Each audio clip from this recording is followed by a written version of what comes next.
तीर्थंकर अरहंत प्रभु वीतराग भगवान, स्वीकारो मेरी वंदना, भवतारक जलयान।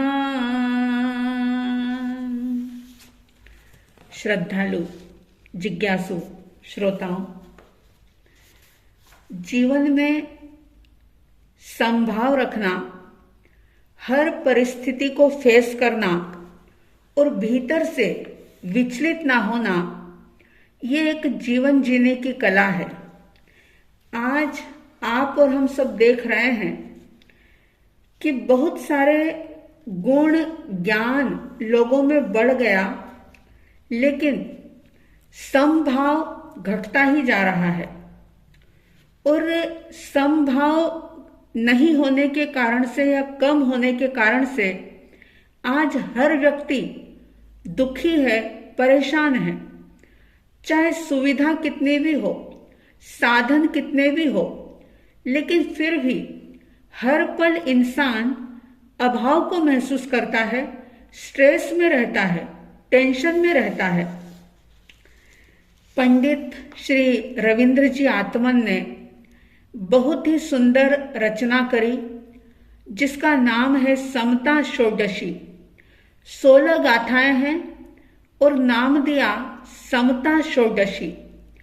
इसकी 10वीं गाथा के अंदर उन्होंने बहुत सुंदर बात बताते हुए ये कहा था, हीन भाव जीवों के लख कर, ग्लानि भाव नहीं मन में हो, कर्मोदय की अति विचित्रता,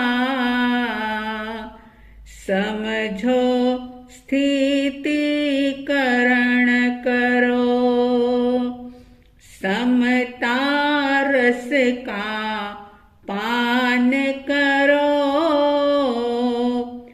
अनुभव रस का पान करो, शांत रहो,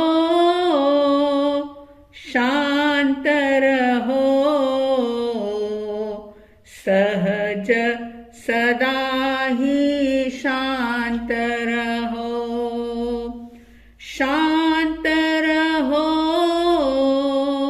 शांत रहो, सहज सदा ही शांत रहो। आज आप और हम सब देख रहे हैं कि लगभग सारे ही लोगों को शरीर की देखभाल कैसे करनी, शरीर को कैसे सजाना, घर को किस प्रकार से संवारना, ये तो आता है। दुकान किस प्रकार से चलानी, व्यापार कैसे करना, और अगर घर पर कोई मेहमान आ जाए तो उनको किस प्रकार से भोजन करवाना, कैसे भोजन बनाना, ये तो बहुत सारे लोगों को आता है। लेकिन समता कैसे रखनी, समभाव किस प्रकार से रखना, ये आज दिन पे दिन घटता जा रहा है। और यही कारण है कि समता के अभाव में, समभाव के अभाव में शांति नहीं होने के कारण से व्यक्ति बड़ा ही पीड़ित है, परेशान है।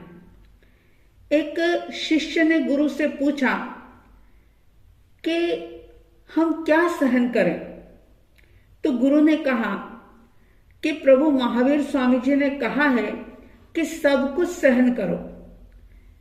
क्या सहन करें, तो बोले सब कुछ सहन करो।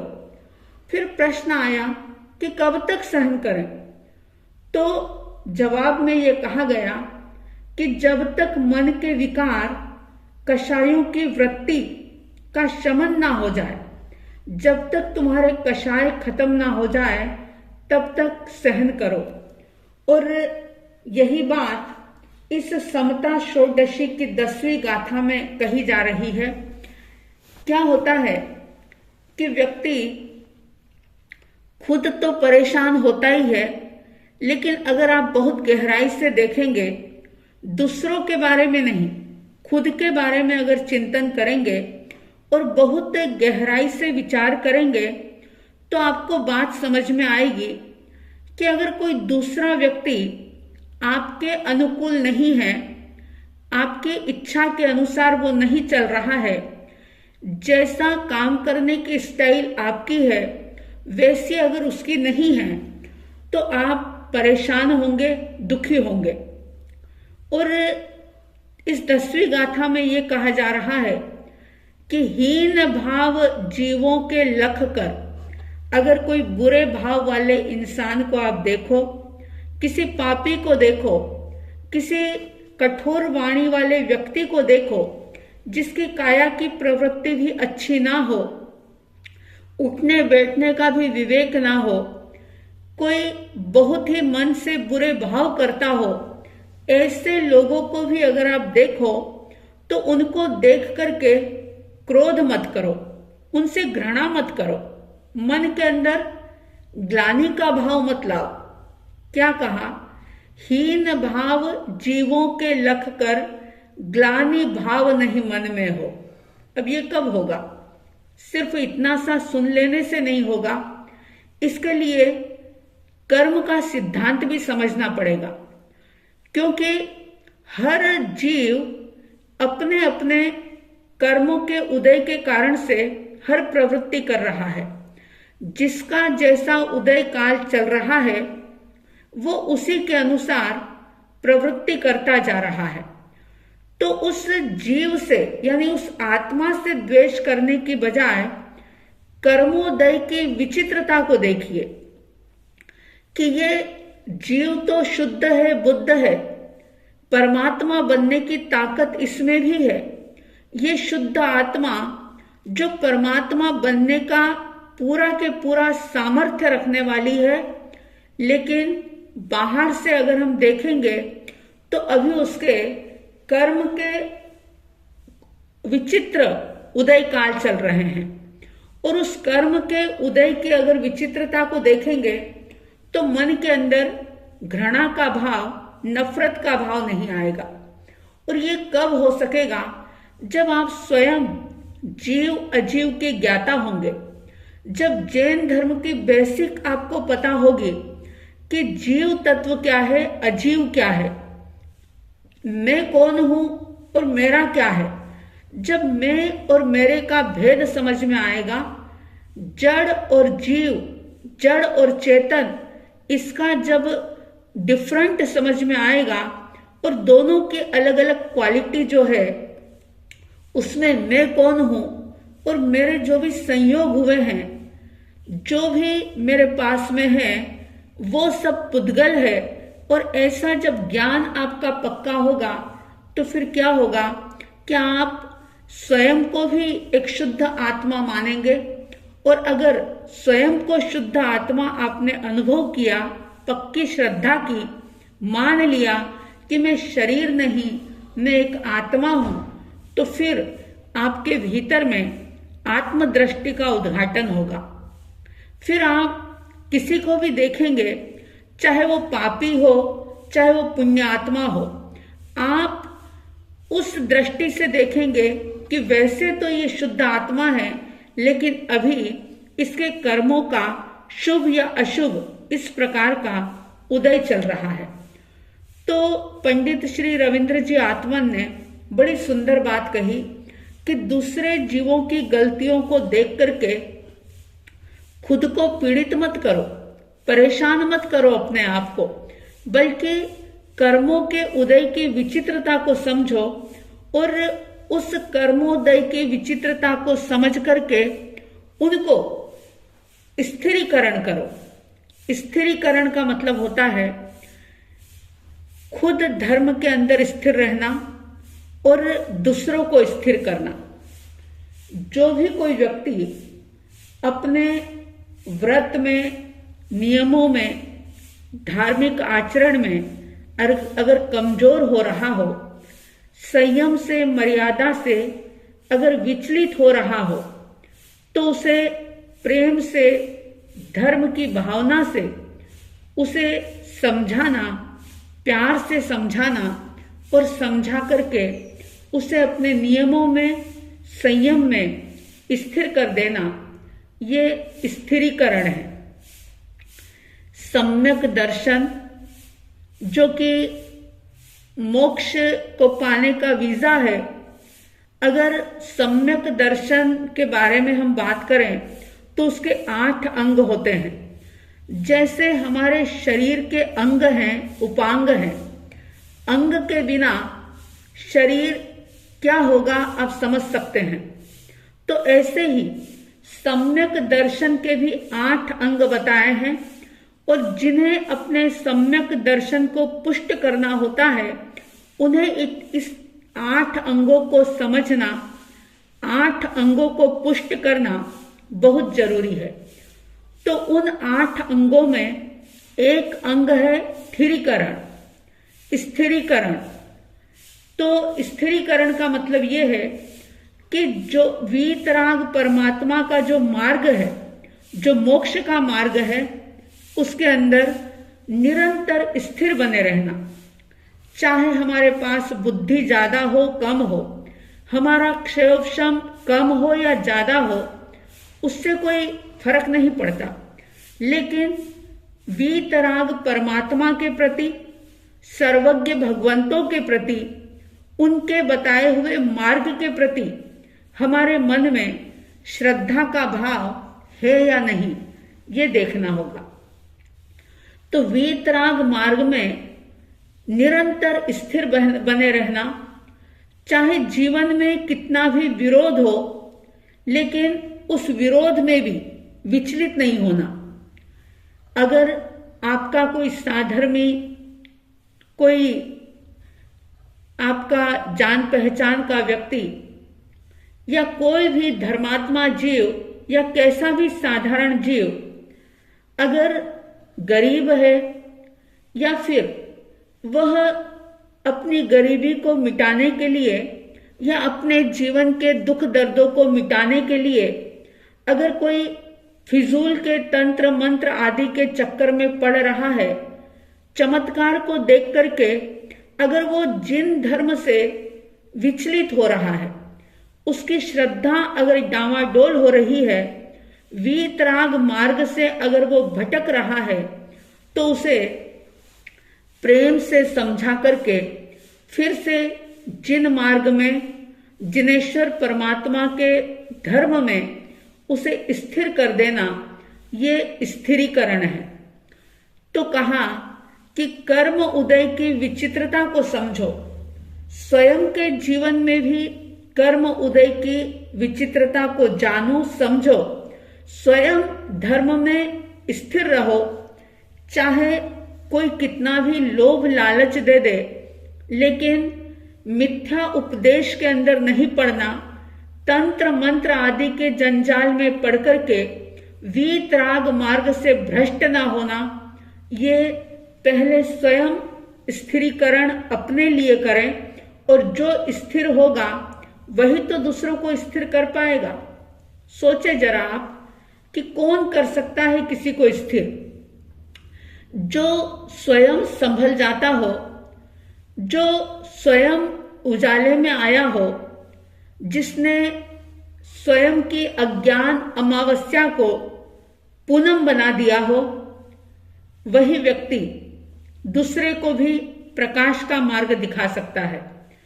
जो खुद ही अंधेरे में खड़ा हो, वो क्या किसी को प्रकाश में ला सकता है? कभी नहीं।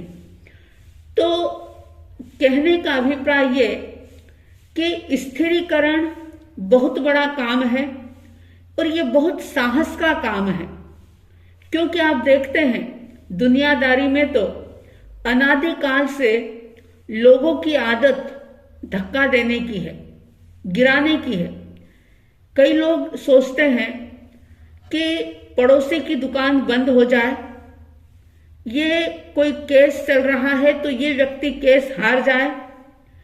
ज्ञानी कहते हैं कि जो स्वयं संभल जाता है वही दूसरों को संभाल सकता है, और इसे ही स्थिरीकरण कहते हैं। आपने शास्त्रों के अंदर, ग्रंथों के अंदर सुना होगा कि ब्राह्मी और सुंदरी ने बाहुबली जी को स्थिरीकरण किया था। ब्राह्मी सुंदरी ने बाहुबली जी को संदेश दिया था कि सब कुछ छोड़ दिया, लेकिन अभी भी आप अहंकार के हाथी पर खड़े हैं। इस अहंकार के हाथी से नीचे उतरिए। अपने आप को बड़ा मान करके परमात्मा के चरणों में आप नहीं जा रहे हो, ये समझ करके कि मुझसे छोटे मेरे भाई जो मुझसे पहले दीक्षित हो गए हैं और मुझे उन्हें वंदन करना पड़ेगा, ऐसे अभिमान के कारण से आप ऋषभदेव परमात्मा के चरणों में नहीं जा रहे हो। ये आपका अहंकार है, और ऐसे अहंकार के साथ, ऐसे घमंड के साथ, अभिमान के साथ चाहे कितना भी उत्कृष्ट तप कर लें, लेकिन केवल ज्ञान आपको हो नहीं पाएगा। ब्राह्मी सुंदरी ने बाहुबली जी को संदेश दिया था, और भी उत्तराध्ययन सूत्र के अंदर वर्णन आता है कि राजुल ने रथ नेमी का स्थिरीकरण किया था।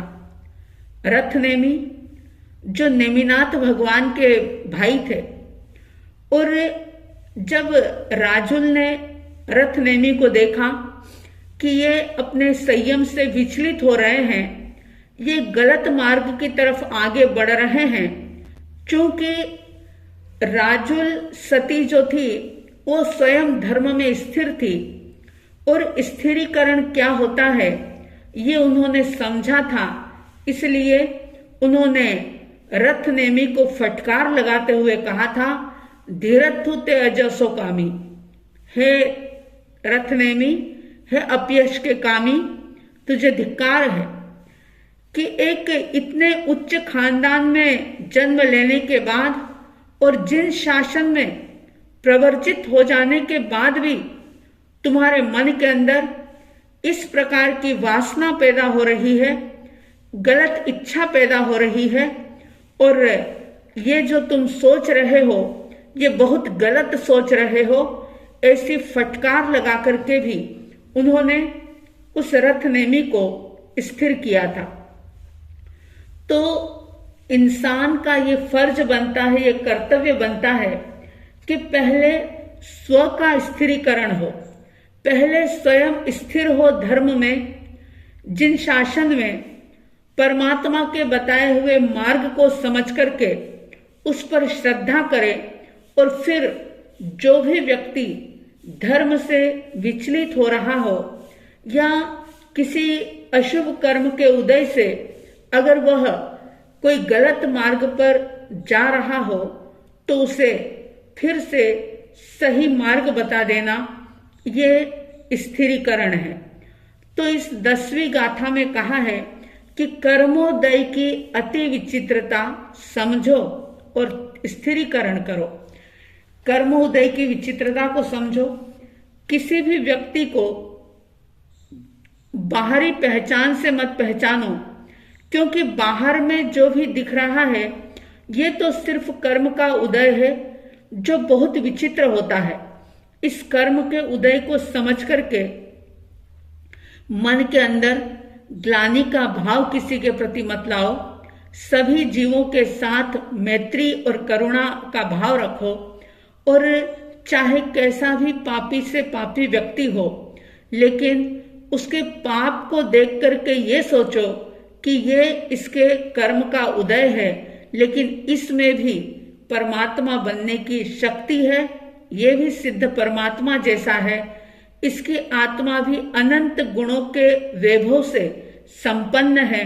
ऐसा सोच करके उस व्यक्ति का धर्म के अंदर स्थिरीकरण करो। तो ये समता षोडशी, जो कि जिन वाणी का पूरा के पूरा सार भी कह दें तो अतिशयोक्ति नहीं होगी। अगर इस समता षोडशी को भी सही तरीके से सुन लिया, समझ लिया और जीवन में अपना लिया तो सचमुच बहुत सारी समस्याओं का हल होगा। ये मनुष्य जीवन सार्थक होगा और जो स्वयं जीवन को सार्थक करेगा वही दूसरों को भी जीवन की सार्थकता का बोध करा पाएगा। तो फिर से एक बार हम इन पंक्तियों को दोहराएंगे। समता रस का पान करो, अनुभव रस का पान करो, शांत रहो, शांत रहो, सहज सदा ही शांत रहो। हीन भाव जीवों के लख कर, ग्लानि भाव नहीं मन में हो। कर्मोदय की अति विचित्रता, समझो स्थिरीकरण करो। आप सबके भीतर में समता का, समभाव का, सहनशीलता का गुण प्रवर्धमान हो। समता के मार्ग पर आप आगे बढ़ें। जिन धर्म को समझ करके स्वयं जिनेश्वर परमात्मा के बताए हुए मार्ग में स्थिर बने और दूसरों को भी स्थिर करने का प्रयास करें, पुरुषार्थ करें। ऐसी आपकी भावना निरंतर निरंतर बढ़ती रहे, ऐसी साध्वी द्वय की तरफ से हार्दिक हार्दिक शुभ मंगल भावनाओं के साथ जय प्रभु महावीर, जय गुरु आनंद।